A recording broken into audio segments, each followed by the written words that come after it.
제가 대학생 때 미국 서부에 있는 LA에서 출발해서 미국 동부에 있는 뉴욕까지의 그 대륙을 횡단하는 여정을 한번 가진 적이 있습니다.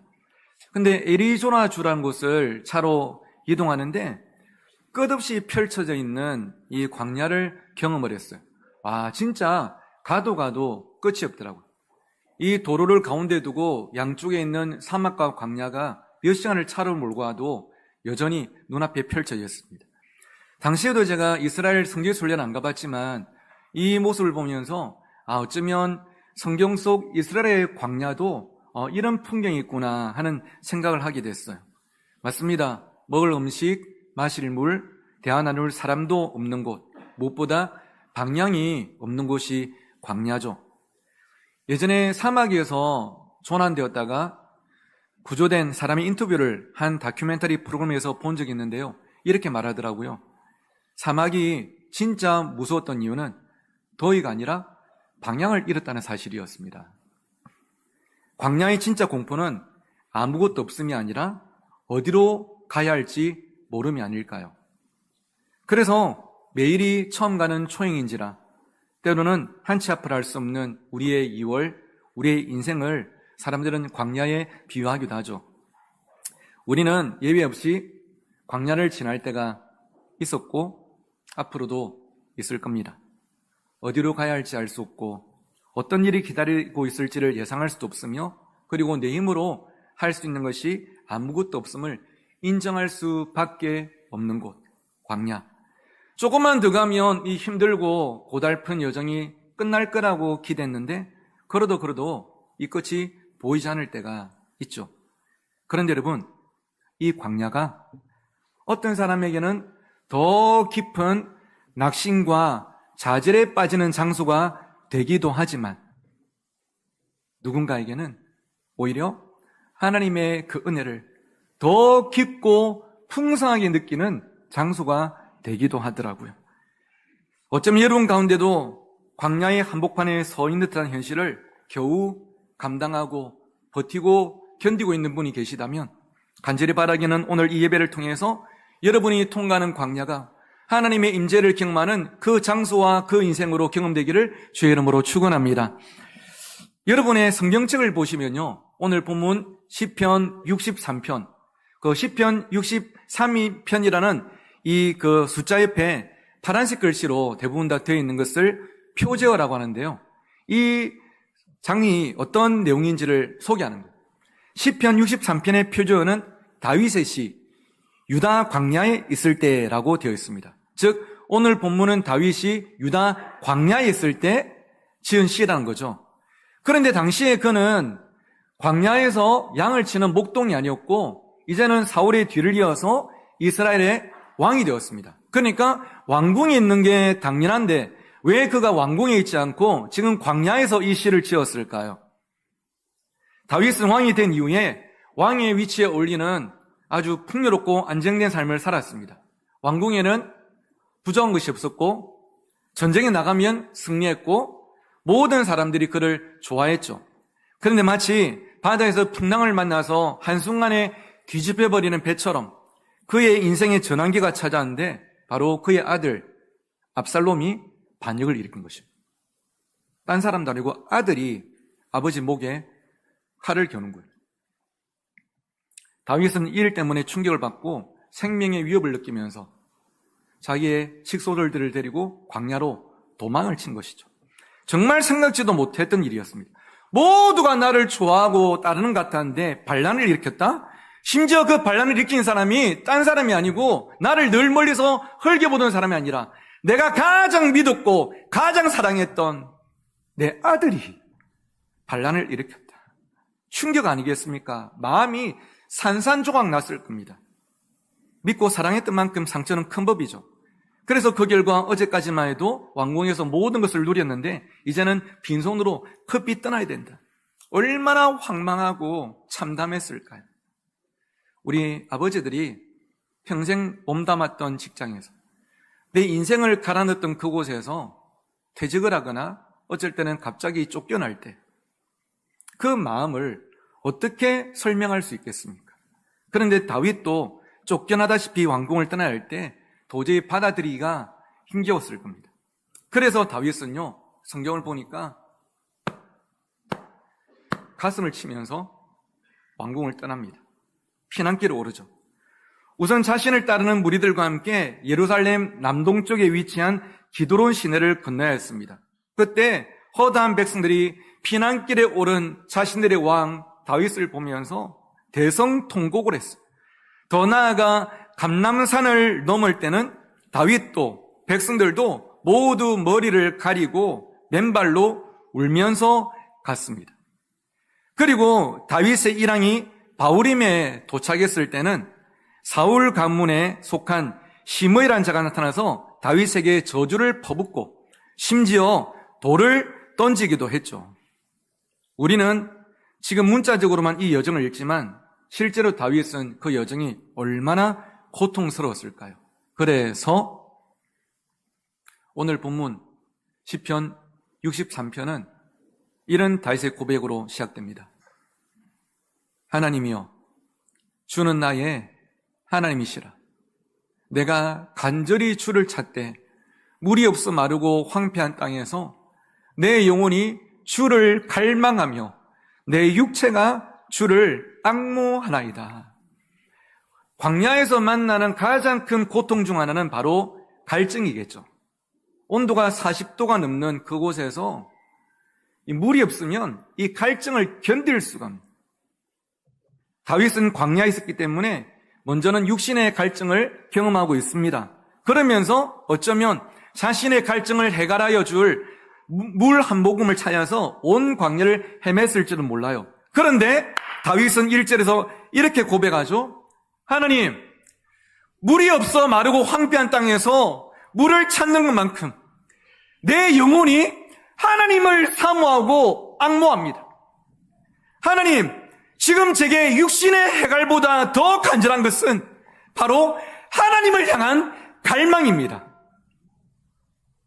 지금 그가 얼마나 하나님을 간절히 찾고 있는지, 하나님의 은혜를 얼마나 사모하는지를 대표적으로 보여준 그런 말씀이 아닐 수가 없습니다. 여러분, 저는 이것이 다윗의 인생 가운데 가장 보석처럼 빛나는 믿음의 태도가 아니었는가 생각하게 돼요.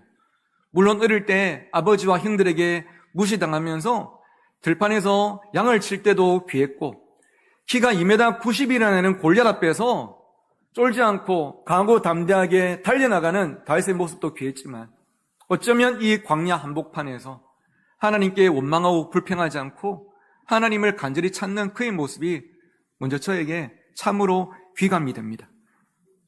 다윗은 어릴 때부터 자신의 삶에 어려움이 찾아올 때마다 그 시간을 하나님을 더 간절히 찾는 기회로 삼았던 거죠. 여러분, 우리 인생에도 이렇게 거친 광야에 서 있는 것처럼 절망적인 순간이 찾아올 때가 있으시죠? 있으신 걸로 알고 있습니다.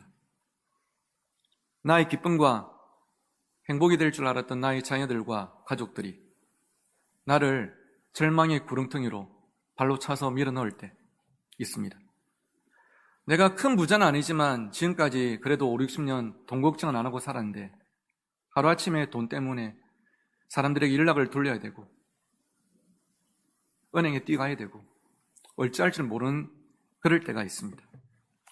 의사로부터 진로 결과를 들을 때 머릿속이 아득해질 만큼 큰 병이 나나 가족들에게 찾아올 때가 있죠.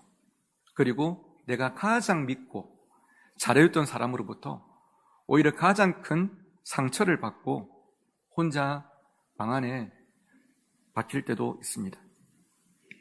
살면서 어려움이 찾아오지 않는 사람은 없고 광야에 서지 않는 사람은 없어요. 그런데 어려움이 찾아와서 광야에 섰을 때 이 어려움을 핑계 삼아서 또 술을 찾고 쾌락을 찾고 사람들을 더 고통받게 하고 죄를 짓는 사람이 있는 반면에 이 어려움을 기회 삼아서 어떤 기회냐? 하나님께 나아가는 기회 삼아서 하나님의 얼굴을 구하고 하나님의 손을 붙잡는 사람도 있더라고요. 사랑하는 신정가족 여러분, 저는 여러분 가운데 단 한 명도 예외 없이 우리 모두가 다윗처럼 그런 믿음의 태도를 잃지 않기를 주의 이름으로 축원합니다. 그런 다윗의 믿음의 태도를 가장 잘 보여주는 구절이 오늘 본문 2절이죠. 2절은 여러분이 한번 읽어주시면 좋겠습니다. 시작. 내가 주의 권능과 영광을 보기 위하여 이와 같이 성소에서 주를 바라보았나이다. 아멘. 내가 주의 권능과 영광을 보기 위하여 어디에서 주를 바라보았다고요? 성소에서 주를 바라보았답니다. 이 구절을 공동번역 성경은 이렇게 번역을 했더라고요. 내가 당신을 그리며 성소에 왔사오며 당신의 힘, 당신의 영광을 배우려 합니다. 여러분 어디에 왔단 말입니까? 성소에 왔답니다. 여러분 좀 이상하지 않은가요? 제가 지금 설교 시작한 지 한 10분 동안 계속적으로 말씀드린 게 다윗이 지금 어디에 있다 그랬죠? 광야에 있다 그랬어요. 저는 이 강단에 서가지고 여러분 지금 다윗이 광야에 있습니다 말하는데 다윗이 김 목사 아니야. 나는 지금 광야에 있는 게 아니야. 나는 지금 하나님을 예배하는, 하나님을 만나는, 하나님을 경험하는 성소에 와 있어라고 하고 있습니다. 광야를 성소로 삼은 것입니다. 성소가 어떤 곳입니까? 하나님께 예배하는 장소, 하나님의 은혜를 덧입는 장소, 하나님의 임재를 충만하게 경험하는 장소가 바로 성소예요. 다윗은 이 두려움과 외로움 가득한 광야를 하나님을 더 깊이, 더 풍성히 만나는 그 성소라는 장소로 삼고 있는 것입니다. 혹시 여러분도 지금 광야의 한복판에 서 계신다면 여러분도 다윗처럼 그 광야를 성소로 삼으시는 믿음이 있기를 주의 이름으로 축원합니다. 나 혼자인 것 같은, 아무도 도와줄 수 없을 것 같은, 여기가 끝인 같은 그 광야에서 푹 숙이고 있던 고개를 들어서 다시 하나님을 바라보고 하나님을 찾고 하나님의 은혜를 구하십시오. 그러면 똑같은 장소인 것 같은데, 똑같은 현실인 것 같은데 그 광야가 뭐가 된다고요? 성소가 되는 겁니다. 이렇게 광야가 성소가 된 사람에게 나타나는 특징이 하나가 있는데 그것은 두 글자로 바로 찬양입니다. 3절과 4절은 저와 여러분 같이 읽어보겠습니다. 시작. 주의 인자하심이 생명보다 나음으로 내 입술이 주를 찬양할 것이라. 이름으로 나의 평생에 주를 송축하며 주의 이름으로 말미암아 나의 손을 들리이다. 아멘. 지금 다윗이 뭐라고 했다고요? 찬양을 하고 있어요. 아니 어떻게 이런 상황에 하나님을 찬양할 수가 있습니까? 지금이 찬양할 때입니까? 예, 맞습니다. 찬양할 때입니다. 이럴 때 더 찬양해야 되는 거죠. 어려움 만났을 때가 오히려 우리에게는 찬양을 해야 되는 바로 그 순간인 거예요. 찬양은 나의 삶에 좋은 일이 생기고 감사할 일이 많을 때만 하는 게 아닙니다. 좋은 일이 있을 때만 기분 좋아하고 감사하고 찬양하는 것은 종교입니다. 하지만 그렇지 않을 때도 광야에서도 변함없이 찬양하는 것이 신앙인 줄 믿습니다. 왜냐하면 찬양은요, 내 일이 잘 되고 못 되고의 결과로 하는 것이 아니라 하나님과의 그 관계 자체가 우리의 찬양의 이유이기 때문에 우리는 광야에서도 성소에서도 하나님을 찬양할 수 있는 것이죠. 그리고 찬양할 때 하나님께서 우리의 광야 가운데 성소가 되는 은혜를 허락하시는 것입니다. 찬양은 다윗처럼 내 삶이 무너진 것 같을 때 지금까지 인도하신 하나님을 기억하며 올려드리는 것이 찬양이고, 여호사밧 왕처럼 진퇴양난의 위기를 만났을 때에 군대를 앞세우는 것이 아니라 찬양대를 앞세우면서 하나님을 노래하는 것이 찬양이며, 하박국처럼 논밭에 소출이 없고 열매가 없을지라도 구원의 하나님만으로도 불러야 할 것이 찬양인 줄 믿습니다. 그래서 여러분 중요한 것은 이거예요. 똑같은 광야 같은 현실에서도 나는 무엇을 선택할 것인가? 하나님과 사람들을, 세상을 원망하고 불평하면서 더 깊은 광야로 갈 것인가? 아니면 이 광야를 성소로 삼고 하나님께 찬양하고 감사하며 나아갈 것인가? 나치 수용소라는 극한의 광야를 살았던 학자 빅터 프랭클은 이런 말을 남겼습니다. 인간에게서 모든 것을 빼앗을 수는 있지만 한 가지는 빼앗을 수 없다. 그것은 바로 주어진 상황에 대해 어떤 태도를 취할 것인가를 선택하는 자유다. 똑같은 상황 속에서도 나는 어떤 태도를 취할 것인가? 이 안에 우리가 선택하고 결단한 것은 어느 누구도 빼앗을 수 없는 영역이죠. 여러분, 찬양은 상황을 부정하는 게 아닙니다. 아니, 모르겠다. 찬양이나 하자. 그게 아니고 상황보다 더 크신 하나님을 오롯이 바라보는 태도가 바로 찬양이에요. 그때 찬양이 나오는 것입니다. 다윗은 늘 인생의 위기 때마다, 외로울 때마다, 삶이 도무지 해석되지 않을 때마다 하나님을 찬양했습니다. 이것이 하나님께서 다윗을 내 마음에 합한 자다, 내 마음에 딱 맞는 사람이다 칭찬하신 이유가 이것이 아닐까 싶습니다.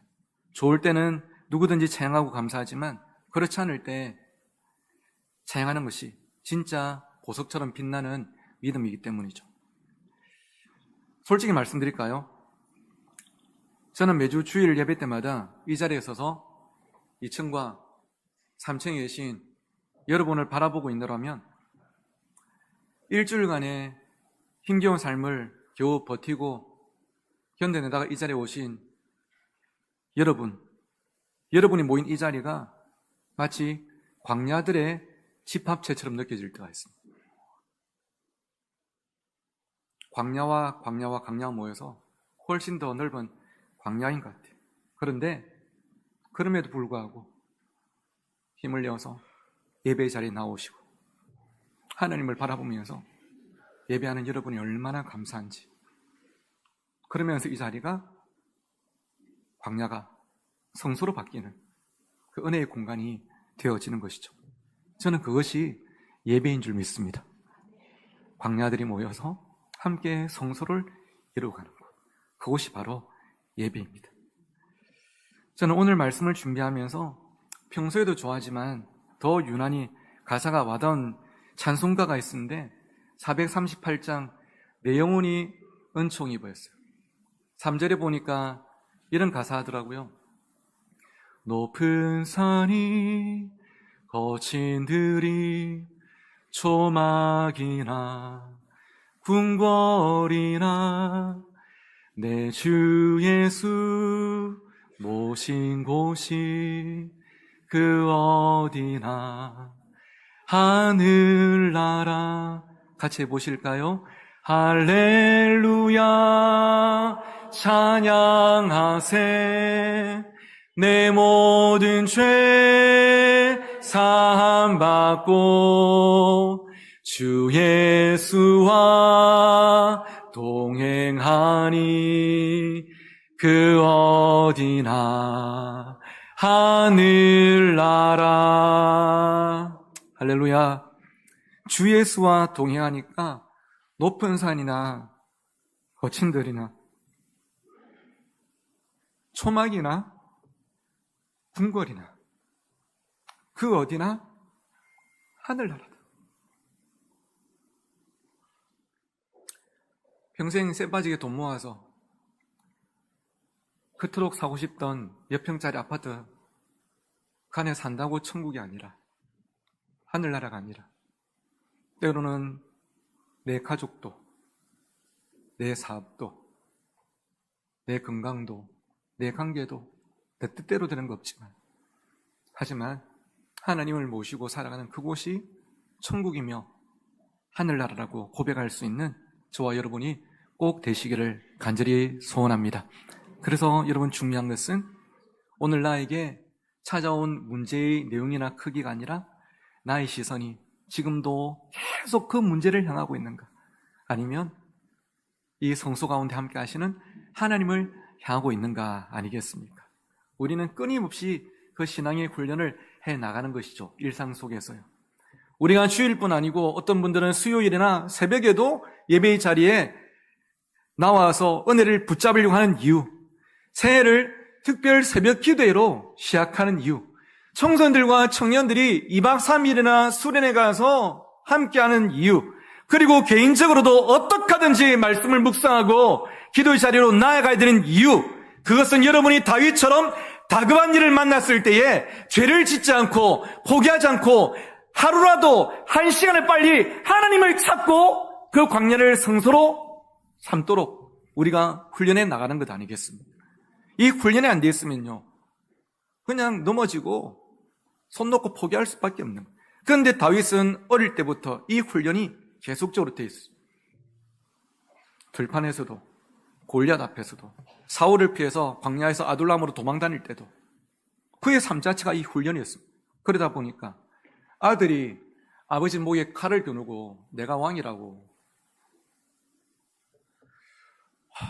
생각만 해도 떨리는데, 그 상황에서도 다윗은 하나님이요,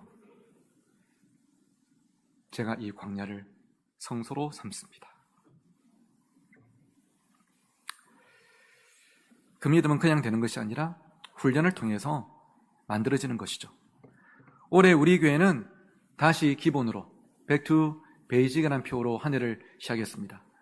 왼쪽에 있는 현수막 보시면 다시 기본으로 Back to Basic 밑에 5가지 우리가 추구해야 될 핵심 가치가 있는데, 예배, 교제, 봉사, 전도도 있지만 뭐가 있습니까? 그래서 훈련이 있는 거예요. 우리가 다시 기본으로 Back to Basic, 훈련이라는 게 그것 때문에, 이 훈련이 돼야만 우리는 다윗처럼 이런 믿음의 삶을 살아갈 수 있기 때문입니다. 교회에서도 어떤 훈련 과정을 가지는 것은 여러분을 교회와 하나님 나라의 일꾼으로 세워나가는 과정이기도 하지만, 그 전에 다윗처럼 어떤 상황 속에서도 여러분이 광야를 성소로 삼고 믿음으로 살아가게 하기 위한 하나의 훈련의 과정인 것이죠. 그래서 여러분, 저는 올해 저와 여러분이 광야를 성소로 삼는 믿음의 훈련을 2트랙으로, 2가지로 함께 해나갔으면 좋겠는데요. 첫 번째는 일상 속의 훈련입니다.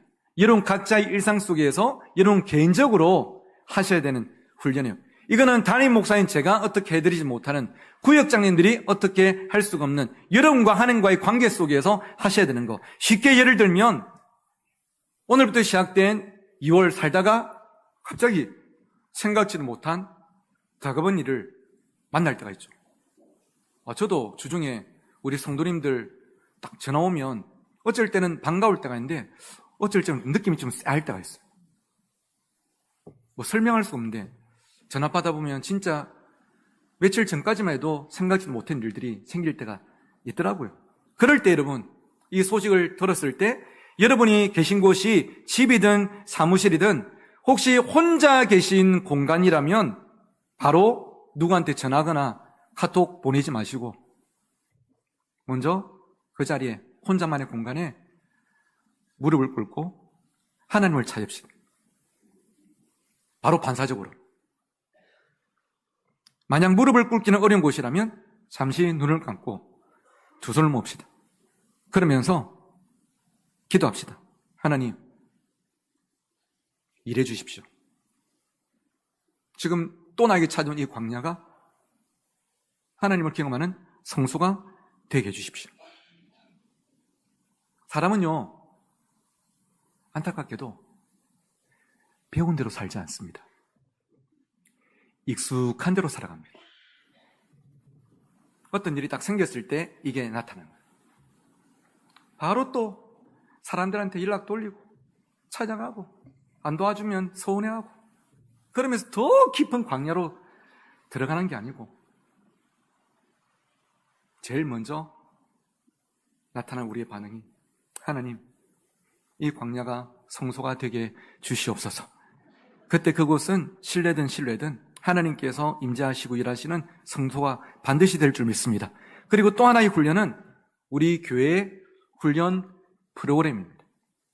첫 번째는 여러분이 개인적으로 하는 일상 속의 훈련이 있다면, 두 번째는 우리가 함께하는, 여러분이 참여할 수 있고 또 동행할 수 있는 훈련 프로그램이에요. 아까도 광고 드린 것처럼 우리 교회는 3월부터 전반기 훈련 프로그램을 개강하고 오늘부터 소개와 모집을 시작합니다. 저는 여러분, 우리 성도님들이 가능하다면 한 분이 한 과목 꼭 들으셨으면 좋겠어요. 더 여건이 된다면 더 다양하게 들으시면 좋겠지만 한 분이 한 과목은 좀 같이 공부하면서 이 훈련의 기회에 동참하셨으면 좋겠습니다. 목사님, 제가 평일에는 바빠가지고 저는 못하겠습니다. 그래서 주일날 다 열어놨습니다. 목사님, 저는 주일이 더 바빠서 안 되겠습니다. 그래서 평일 열어놨다니까요.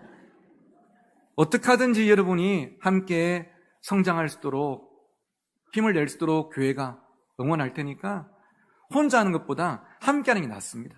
이럴 때 사람들도 사귀고 또 함께 나누면서 나와 너가 우리가 되는 이 영적 시너지를 또 경험하는 것이죠. 이런 훈련을 통해서 우리가 하나님께로 가까이 나갈 때 광야는 우리에게 어떤 장소보다 더 좋은 하나님을 가까이서 마주하게 되는 은혜의 현장이 반드시 될 줄 믿습니다. 이제 말씀을 맺도록 하겠습니다. 혹시 여러분 코로나 팬데믹이라고 기억나십니까? 몇 년 안 됐는데 엄청나게 오래된 일인 것처럼 참 비현실적인 일상이었죠. 그 코로나 팬데믹 이후로 우리가 자주 쓰게 된 용어 중에 뉴 노멀이라는 게 있습니다.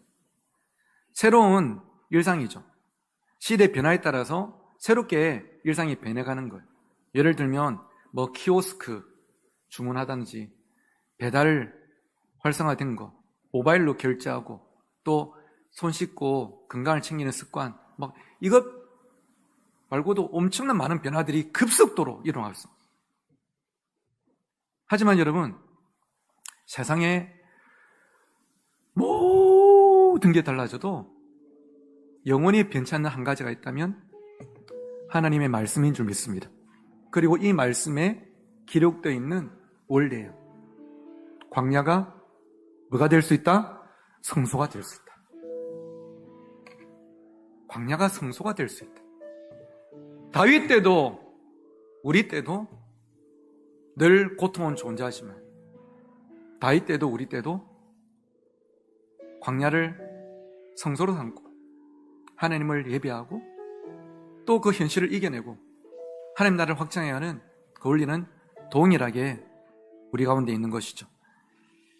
세상의 것들은 언젠가 다 끝이 납니다. 지금의 고통과 어려움도 계속될 거지만 이 또한 다 지나갈 겁니다. 하지만 하나님은 살아계시고 우리의 구원과 생명과 답이 되신다는 진리, 이것만은 불변하기 때문에 일일비하지 않고 올곧게 광야에서도 믿음의 길을 걸어가고 그 여러분의 발자국들이 모여서 그곳이 성소로 변화되는 여러분 이번 한 주, 이번 한 달, 여러분 평생의 삶이 꼭 되시기를 주의 이름으로 축원합니다.